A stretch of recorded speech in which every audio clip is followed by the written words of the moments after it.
Inatasan ni Pangulong Ferdinand R. Marcos Jr. ang Maritime Industry Authority o MARINA na i-standardize ang kasanayang pandagat sa bansa para makasabay sa global standards.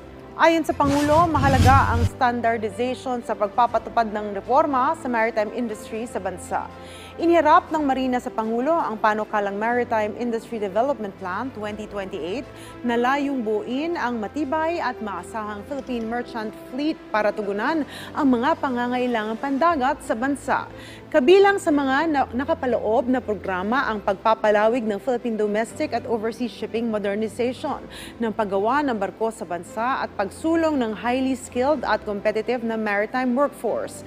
Iginiit naman ni Pangulong Marcos Jr. na karamihan sa mga panuntunan at operasyon sa maritime industry ay hindi na nagagamit dahil sa kawalan ng isang sistema. Kaya naman mahalaga ayon sa Pangulo ang pagkakaroon ng isang pamantayan na sumusunod sa international system.